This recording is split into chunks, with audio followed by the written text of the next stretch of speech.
Je m'appelle Léa, j'ai 34 ans et je suis chargée de clientèle dans une bonne boîte. Le salaire est bon, assez bon pour que j'ai pu économiser pour quelque chose que je voulais depuis des années, ma propre maison. Je vis dans cet appartement en location depuis bien trop longtemps et chaque mois, quand je fais le virement pour le loyer, j'ai l'impression de jeter l'argent par les fenêtres. Après des années d'économie, j'avais enfin assez pour un apport personnel. Je travaillais avec un agent immobilier qui m'avait trouvé quelques options prometteuses dans ma gamme de prix. Le seul problème, c'était ma voiture. Elle était tombée en panne et se trouvait au garage pour des réparations. J'étais donc condamnée à utiliser les taxis et les VTC pour me déplacer. Mes parents habitent à environ 30 minutes de là. Papa travaille dans le bâtiment. Maman est secrétaire dans une école. Ce sont de bonnes personnes, mais ils ont toujours préféré mon petit frère, Julien. Il a 29 ans et semble incapable de garder un travail. Il démissionne constamment ou se fait renvoyer, toujours entre deux boulots, toujours à trouver des excuses. J'ai décidé de leur parler de mes projets de recherche de maison pendant le dîner du dimanche. Quand je suis entrée, Julien était sur le canapé à regarder la télévision. À table, j'ai pris une grande inspiration et j'ai fait mon annonce.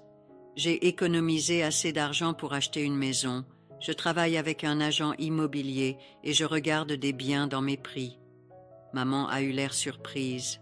« C'est merveilleux, ma chérie. »« Tu cherches à dépenser combien ?» a demandé papa. « Je regarde des maisons autour de 500 000 euros. J'ai assez pour un bon apport. » Julien s'est soudainement animé, montrant plus d'intérêt qu'il ne l'avait fait pour quoi que ce soit de toute la soirée. « Tu sais quoi? Je ne travaille pas en ce moment, donc je pourrais carrément t'aider. Je pourrais te conduire pour visiter les maisons. Tu as dit que ta voiture était au garage, non? » J'étais sincèrement surprise. Julien n'était généralement pas du genre serviable. « C'est vraiment gentil de ta part de proposer, » ai-je dit. « Je veux dire, je m'y connais en maison et tout ça. Je pourrais te donner un deuxième avis sur les endroits, m'assurer que tu ne te fais pas arnaquer ou quoi que ce soit. » Malgré tous ses défauts, Julien proposait de m'aider pour le plus gros achat de ma vie. Peut-être qu'il mûrissait enfin un peu. « D'accord, » ai-je dit. « Je rencontre mon agent immobilier demain pour visiter des maisons. Si tu veux vraiment venir, j'apprécierais la compagnie. Carrément. Envoie-moi juste les détails par texto et je passerai te prendre. » Et vous savez quoi? Julien a vraiment tenu parole. Le lendemain, il est passé me chercher et nous avons commencé notre aventure de recherche de maison. Au cours des 2 semaines suivantes, nous avons visité probablement 15 maisons différentes. Mon agent immobilier organisait les rendez-vous et Julien me conduisait à chaque visite. Je dois admettre qu'il a été vraiment utile. Julien est peut-être un bon à rien, incapable de garder un travail, mais il a l'œil pour déceler les problèmes. Dans une maison qui semblait parfaite de l'extérieur, il a remarqué quelque chose de bizarre dans la salle de bain. « Léa, viens voir ça », a-t-il appelé. Je me suis approchée et il a pointé le sol autour des toilettes. « Tu vois comme les carreaux sont gondolés ici, et sans ça, il y a clairement un problème d'évacuation. » Il avait raison. L'agent immobilier a essayé de minimiser la chose, mais Julien a insisté pour que nous regardions au sous-sol. Et bien sûr, il y avait des taches d'humidité et une odeur de moisi qui criait les problèmes de canalisation. « N'y pense même pas, » a dit Julien. « Cet endroit te coûterait des milliers d'euros en réparation. » J'étais reconnaissante qu'il ait remarqué ça. Nous avons immédiatement tourné les talons. Julien a fait des remarques de ce genre pour plusieurs maisons. Il pointait des problèmes électriques, des soucis de fondation, ou simplement des choses qui ne semblaient pas normales. Parfois, il était pointilleux, mais d'autres fois, il m'a évité de commettre des erreurs coûteuses. Après 2 semaines de recherche, nous l'avons trouvé. Une belle maison dans un super quartier tout à fait dans mon budget, à exactement 500 000 euros. Le diagnostic immobilier n'a révélé aucun problème majeur. C'était parfait. J'étais tellement excitée que j'avais du mal à me contenir. Je voulais conclure l'affaire immédiatement. Mon agent immobilier a fait des heures supplémentaires pour préparer toute la paperasse. Et en une semaine, je signais les papiers du prêt immobilier. 500 000 €, le plus grand engagement financier de ma vie. Mais c'était à moi. Le timing était fou, cependant. Littéralement le lendemain de la signature de l'acte de vente, mon patron m'a convoqué dans son bureau. « Léa, j'ai besoin que vous alliez à Francfort pour 2 semaines, une grosse présentation client, et vous êtes la seule à pouvoir gérer ça. » Un voyage d'affaires juste au moment où je venais de devenir propriétaire. Je ne pouvais pas vraiment dire non, c'était un client important. Julien, je l'ai appelé ce soir-là. J'ai besoin d'un service. Je pars en déplacement professionnel pour 2 semaines. Pourrais-tu changer les serrures de ma nouvelle maison? Je te reprendrai les clés à mon retour. Bien sûr, pas de problème, a-t-il dit. Je m'en occupe. Je me suis envolée pour Francfort le lendemain et je me suis plongée dans le travail. La présentation client était intense. De longues journées, beaucoup de pression. J'avais à peine le temps de penser à ma nouvelle maison. J'ai appelé Julien une fois pendant le voyage, juste pour prendre des nouvelles. « Salut, comment ça se passe avec les serrures ?» ai-je demandé. « C'est fait, a-t-il dit. Je les ai changées hier, ta maison est en sécurité. » 2 semaines plus tard, je suis enfin rentrée. J'étais épuisée, mais excitée à l'idée de voir enfin ma maison avec les nouvelles serrures. Il me restait encore 2 mois de bail pour mon appartement, donc je n'étais pas pressée de déménager. Je me suis dit que je prendrais mon temps, que je ferais peut-être un peu de peinture ou de petites améliorations d'abord. Le lendemain de mon retour de Francfort, j'ai appelé Julien pour récupérer mes clés. J'étais impatiente de parcourir enfin ma maison en tant que propriétaire, de commencer peut-être à planifier ce que je voulais faire de chaque pièce. « Salut Julien, je suis de retour de mon voyage », ai-je dit quand il a décroché. « Tu peux m'apporter les clés de ma maison ?» Il y a eu une pause étrange, plus longue que la normale, puis il a dit quelque chose auquel je ne m'attendais pas. « En fait, je ne peux pas te donner les clés pour l'instant. »« Comment ça, tu ne peux pas me donner les clés ?» ai-je demandé, confuse. « Eh bien, j'ai décidé de m'installer dans ta maison avec ma nouvelle copine pour un moment. Tu ne ferais que nous déranger. » Je n'arrivais littéralement pas à comprendre ce qu'il disait. « De quoi tu parles? C'est ma maison, Julien. Je l'ai achetée. » « Oui, mais j'en ai parlé à maman et papa et ils ont dit que c'était d'accord que je reste ici. J'étais en état de choc complet. Ça devait être une sorte de blague. »« Julien, c'est de la folie. Tu dois me donner mes clés et sortir de ma maison immédiatement. » Il a carrément ri. « Détends-toi, Léa. J'ai déjà discuté de ça avec nos parents. Ça ne leur pose aucun problème. » Je n'en croyais pas mes oreilles. J'ai raccroché et j'ai immédiatement appelé un taxi. Ma voiture était toujours au garage. J'étais donc dépendante des transports. J'ai donné mon adresse au chauffeur et je suis restée assise, fumant de rage pendant tout le trajet. Arrivée à ma maison, je suis allée directement à la porte d'entrée et j'ai commencé à frapper. « Julien, ouvre cette porte tout de suite. » Pas de réponse, mais je pouvais entendre des gens à l'intérieur. Des voix, des bruits de pas, je savais qu'il était là. J'ai continué à frapper et à l'appeler par son nom. Après environ 5 minutes de ce manège, j'en ai eu assez. « Julien, si tu n'ouvres pas cette porte immédiatement, j'appelle la police. Tu occupes ma maison illégalement. » Tout est devenu silencieux à l'intérieur. Puis mon téléphone a sonné. C'était maman. « Léa, ma chérie, qu'est-ce qui se passe ?» Je savais que Julien l'avait appelé. « Maman, Julien ne veut pas me laisser entrer dans ma propre maison.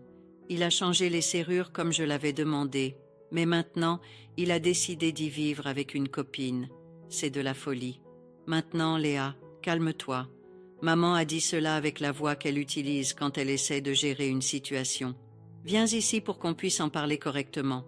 J'appelle la police s'il n'ouvre pas ma porte tout de suite, ai-je dit. N'ose même pas, a dit maman sèchement. C'est une affaire de famille. Viens ici immédiatement. J'étais tellement en colère que j'avais du mal à penser clairement. J'ai frappé la porte une dernière fois, assez fort pour me faire mal à la main. Puis j'ai appelé un autre taxi. 20 minutes plus tard, j'entrais dans la maison de mes parents, complètement furieuse. « Je veux savoir si c'est vrai que vous avez dit à Julien qu'il pouvait vivre dans ma maison. » ai-je exigé à la seconde où j'ai franchi la porte. Maman et papa se sont regardés, puis maman a hoché la tête. « C'est vrai, mais Julien n'a rien capturé. Il a juste décidé de rester là temporairement. Il sort avec cette fille et il a besoin d'un endroit privé pour être avec elle. Vous vous moquez de moi, là ?» Je n'en croyais pas mes oreilles. J'ai acheté cette maison. C'est moi qui paie le crédit immobilier. Julien n'a aucun droit d'être là. « Il en a plus besoin que toi en ce moment, » a dit maman. « Tu dois comprendre sa situation. » Papa s'est penché en avant. « Léa, tu as encore ton appartement pour 2 mois.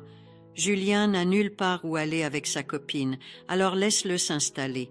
Qu'il trouve un travail et loue un appartement comme une personne normale. » C'est juste pour quelques mois, a dit papa de sa voix raisonnable, le temps que Julien trouve du travail et son propre logement. Ensuite, il partira et tu pourras emménager. J'étais complètement abasourdie. Ce n'est pas normal. Ce n'est pas comme ça que les choses fonctionnent. Je vais appeler la police. La voix de maman est devenue sévère. Si tu appelles la police pour dénoncer ton frère, nous te couperons les ponts. C'est une affaire de famille et nous la gérons en famille. « Léa, ma chérie, » a dit papa en utilisant sa voix douce, « tu as toujours été une si bonne sœur. Tu as toujours aidé Julien quand il en avait besoin. Nous te demandons juste de l'aider une fois de plus. Le chantage affectif, bien sûr. Je les ai regardés tous les deux et j'ai vu qu'ils étaient très sérieux à ce sujet. Ils s'attendaient vraiment à ce que je laisse Julien vivre dans ma maison pendant que je payais le crédit. 2 mois, ai-je dit. Finalement, 2 mois, et ensuite, il est dehors. Pas un jour de plus. « Merci, ma chérie, » a dit maman, l'air soulagé. « Je savais que tu comprendrais. » Je suis partie sans dire au revoir à aucun des deux. Quand je suis rentrée à mon appartement, j'avais un texto de Julien. « Merci, sœurette, j'apprécie vraiment. » Je suis restée à fixer mon téléphone. Toute la situation semblait complètement surréaliste.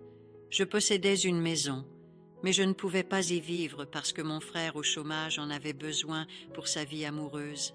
J'ai essayé de me concentrer sur le travail et la vie normale, mais je ne pouvais pas m'empêcher de penser à Julien vivant dans ma maison. Après quelques jours, je n'en pouvais plus. Je devais voir ce qui se passait. J'y suis allée en voiture. Ma voiture était enfin réparée et j'ai frappé à la porte. Cette fois, Julien a répondu avec un grand sourire. « Salut Léa, entre. » Je suis entrée dans ma propre maison et je l'ai immédiatement vue. La copine de Julien était assise sur mon canapé comme si elle était chez elle. Elle avait peut-être 25 ans, blonde, portant des vêtements qui coûtaient probablement plus cher que ma mensualité de voiture.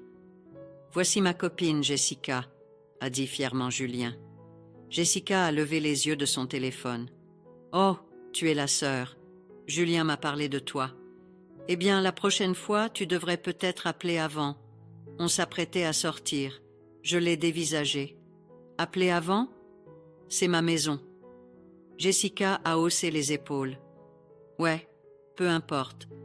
Mais Julien et moi vivons ici maintenant, donc tu devrais respecter notre espace et nous prévenir quand tu passes. » J'ai senti ma tension monter en flèche. « Excuse-moi, mon espace. C'est ma maison. C'est moi qui paie le crédit. Écoute, je me fiche un peu de savoir quel nom est sur les papiers, » a dit Jessica nonchalamment. « Julien et moi vivons ici, donc ce sont nos règles. » J'étais sur le point de perdre complètement mon sang-froid quand Julien m'a attrapé le bras. « Léa, je peux te parler dans la cuisine une seconde ?» Il m'a éloignée de Jessica avant que je puisse dire quoi que ce soit d'autre. « Écoute, s'il te plaît, ne commence pas une dispute avec elle, » a-t-il dit à voix basse. « Elle est juste protectrice de notre espace.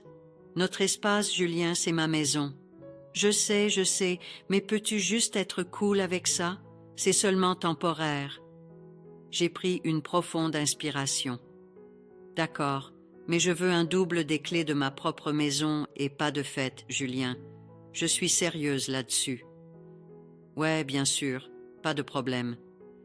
Il est allé à un tiroir et a sorti un trousseau de clés. Voici ton double. J'ai pris les clés et je suis passée devant Jessica sans dire au revoir. Elle n'a pas levé les yeux de son téléphone. Un mois s'est écoulé depuis que Julien s'est installé dans ma maison. J'ai essayé de me concentrer sur le travail et d'attendre, mais ça me rendait folle de savoir qu'il vivait chez moi pendant que je payais le crédit. Finalement, je l'ai appelé pour faire le point sur sa recherche d'emploi. « Salut Julien, comment avance la recherche de travail? Tu as trouvé quelque chose ?» Il y a eu cette hésitation familière dans sa voix. « Ouais, je cherche. C'est juste très difficile en ce moment, tu sais. Mais j'y travaille. Quand comptes-tu déménager exactement? » On s'était mis d'accord sur 2 mois. Bientôt. Je te le promets. J'ai juste besoin d'un peu plus de temps pour trouver la bonne opportunité. 1 semaine plus tard, mon téléphone a sonné. C'était Marc, un vieil ami de Julien que je connaissais depuis des années. « Salut Léa, tu vas à la pendaison de crémaillère de Julien ?» J'ai failli laisser tomber le téléphone. Quelle pendaison de crémaillère? Tu sais, pour sa nouvelle maison. Il a dit qu'il avait enfin acheté une maison et qu'il organisait une fête pour célébrer ça demain soir à 19h. Mon sang s'est glacé. Marc, qu'est-ce que Julien t'a dit exactement à propos de cette maison? Il a dit qu'il avait économisé pendant des années et qu'il avait enfin acheté la maison de ses rêves. Il a mentionné que tu l'avais aidé avec l'apport ou quelque chose comme ça. C'est plutôt cool de ta part d'aider ton petit frère comme ça. J'étais sans voix. Julien racontait aux gens qu'il était propriétaire de ma maison et il organisait une fête, alors que je lui avais spécifiquement dit pas de fête. Marc, quand as-tu dit que cette fête avait lieu? Demain à 19h. Tu devrais absolument venir. Julien est vraiment excité. Oui, je serai là, ai-je dit d'un ton sinistre. Le lendemain soir, je me suis rendue à ma maison. Je pouvais entendre la musique à fond de l'intérieur et voir des gens à travers les fenêtres. Il y avait des voitures garées partout dans la rue. J'ai utilisé mon double de clés pour entrer. L'endroit était bondé. Il devait y avoir 30 ou 40 personnes entassées dans mon salon et ma cuisine. La musique battait son plein, les gens buvaient, et personne n'a même remarqué mon entrée. Je me suis frayé un chemin à travers la foule à la recherche de Julien. Je l'ai trouvé dans la cuisine, faisant son numéro avec un groupe de types que je ne reconnaissais pas. Il gesticulait sauvagement avec une bière à la main, parlant fort par-dessus la musique. « Je vous le dis, les gars, j'économise pour cet endroit depuis genre 5 ans. » Il disait « Ma sœur m'a un peu aidé avec la paperasse et tout, mais tout ça, c'est à moi. » Puis il a ri et a ajouté « Pauvre Léa, elle est toujours coincée dans un appart de location pourri, pendant que je mène la grande vie dans cette maison géniale. C'est vraiment une paumée. » J'ai toussé bruyamment. Tout le monde s'est retourné et m'a vu là, debout. Les amis de Julien avaient l'air embarrassés.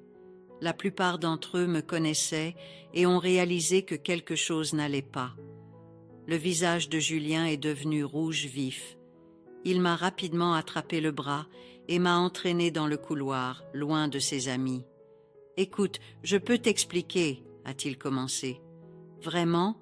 Tu penses que je suis une paumée vivant dans un appartement pourri pendant que tu vis dans ta maison de luxe ? Je ne le pensais pas comme ça. C'est juste que certains de ces gars sont des partenaires commerciaux potentiels.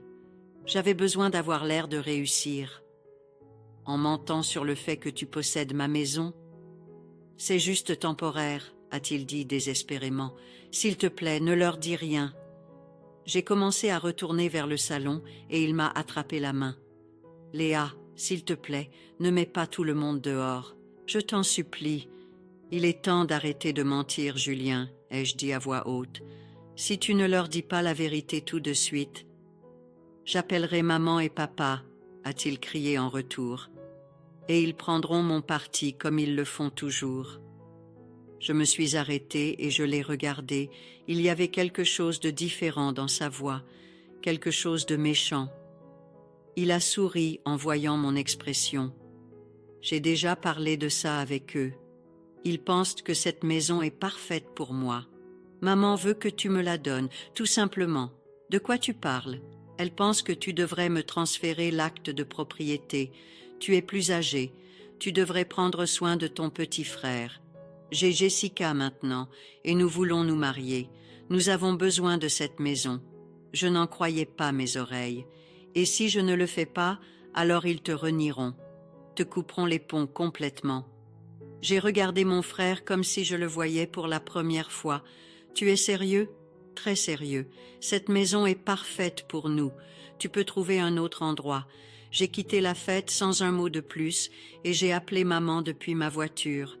Maman, as-tu vraiment dit à Julien que je devrais lui donner ma maison?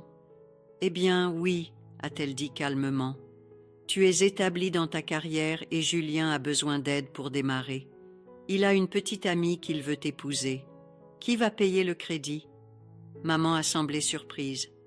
Toi. Bien sûr, Julien n'a pas encore de travail. Alors, si je comprends bien. Julien vit dans ma maison. Je paie le crédit et il la garde pour toujours. J'ai compris, ai-je dit doucement, et j'ai raccroché. Je suis retournée à mon appartement et j'ai commencé à faire mes cartons.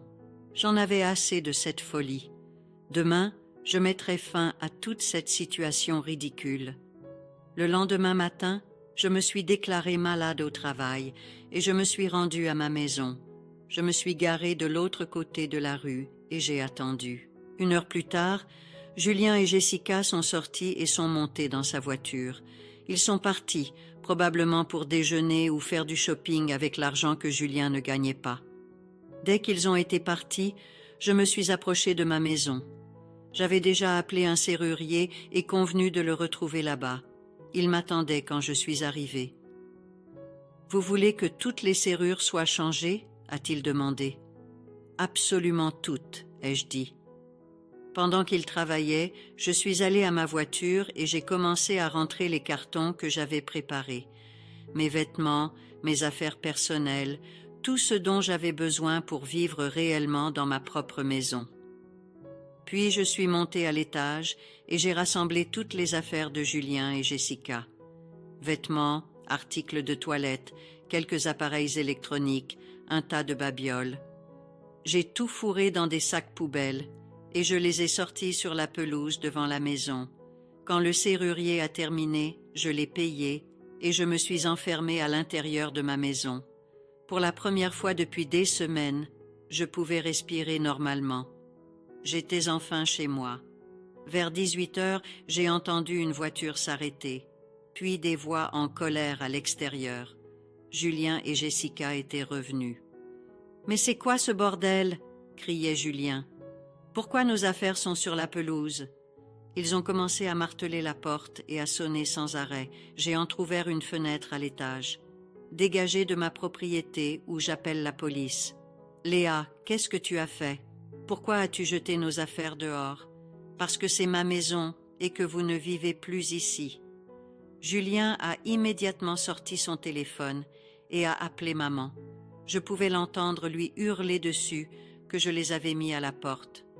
2 minutes plus tard, mon téléphone a sonné. « Léa Marie, tu laisses ton frère rentrer dans cette maison tout de suite. »« Non, maman, je ne le ferai pas. Si tu ne le fais pas, nous te renions. Nous ne te parlerons plus jamais. Alors je suppose que c'est fini entre nous, ai-je dit, et j'ai raccroché. Julien et Jessica sont restés dehors à crier pendant encore environ 15 minutes. Finalement, Julien a hurlé « Tu vas le regretter, Léa !» Puis ils sont partis. Après le départ de Julien et Jessica, j'ai appelé mon patron et lui ai expliqué que j'avais besoin de travailler de chez moi pendant quelques semaines.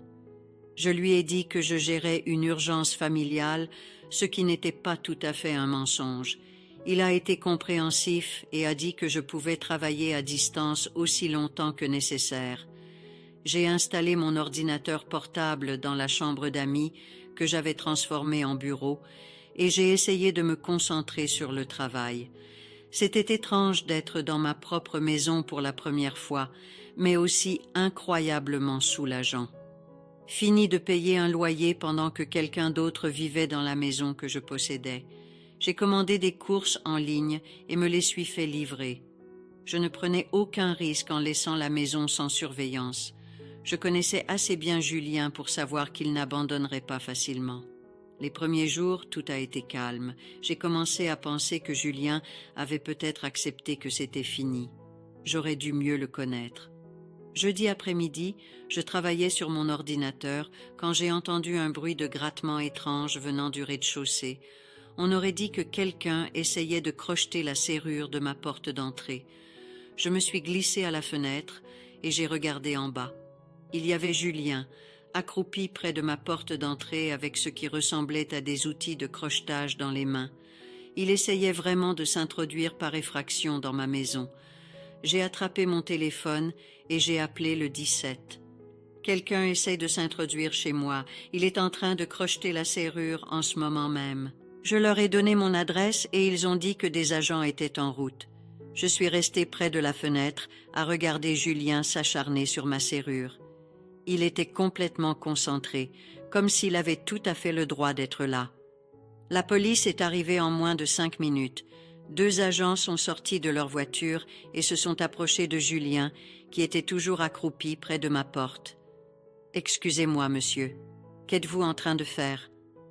Julien a levé les yeux, surpris. « Oh, salut, les agents. C'est ma maison. Je me suis juste enfermé dehors. J'ai ouvert ma porte d'entrée et je suis sorti. Messieurs les agents, je suis la propriétaire. Cet homme est mon frère et il ne vit pas ici. Il essaie de s'introduire illégalement. Julien s'est levé d'un bond.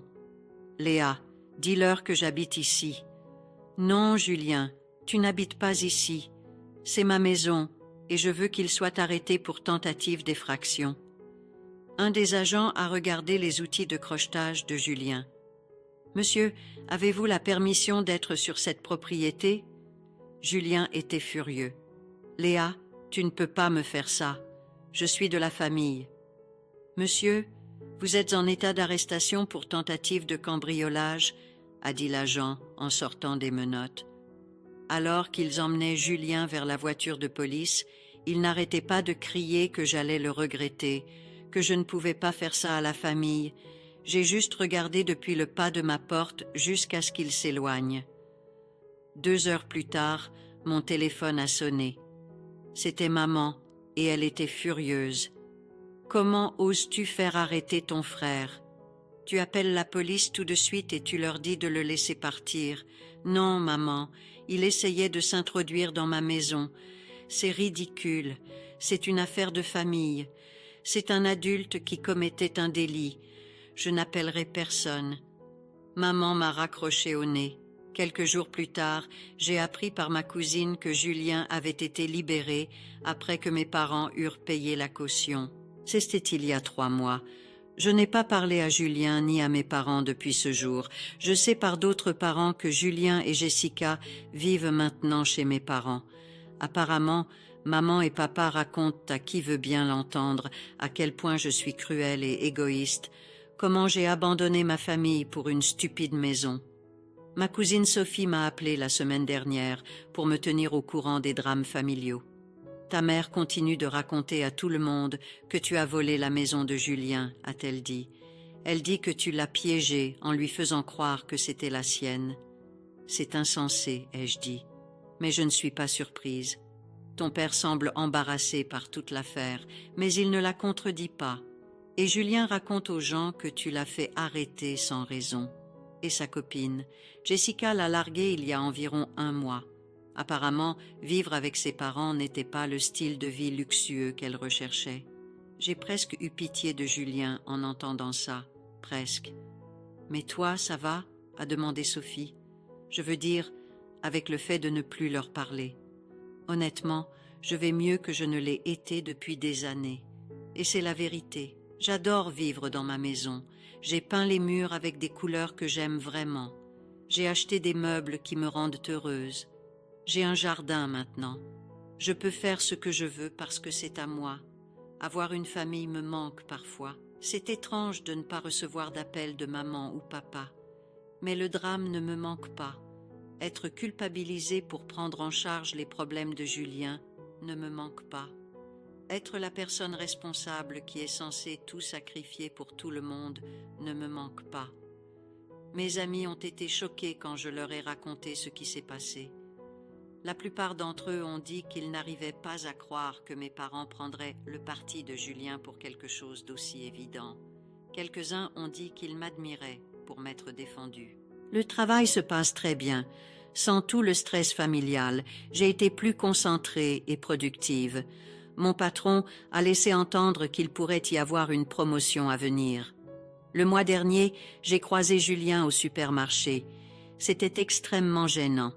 Il m'a vu le premier et j'ai pu voir qu'il hésitait à m'approcher. Finalement, il s'est avancé. « Salut Léa », a-t-il dit doucement. « Écoute, je sais que les choses sont devenues folles avec l'histoire de la maison. On pourrait peut-être parler un de ces jours, arranger les choses. » « Il n'y a rien à arranger, Julien. Tu as essayé de voler ma maison. » Ce n'était pas comme ça. C'était exactement comme ça. Il avait l'air de vouloir en dire plus, mais je suis partie. J'en ai fini avec ses excuses et ses manipulations. Parfois, les gens me demandent si je regrette d'avoir coupé les ponts avec ma famille. La réponse est non.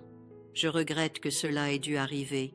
Mais je ne regrette pas le choix que j'ai fait. Ils m'ont montré exactement qui ils étaient et ce qu'ils pensaient de moi. Julien pensait qu'il pouvait prendre ma maison. Mes parents pensaient que je devais le laisser faire. J'ai appris que ce n'est pas parce que quelqu'un est de votre famille qu'il a vos meilleurs intérêts à cœur. Parfois, les personnes qui sont censées vous aimer inconditionnellement sont celles qui vous blesseront le plus. Mais je vais bien. Je suis dans ma maison, je vis ma vie selon mes propres termes, et cela me suffit. Fin de l'histoire.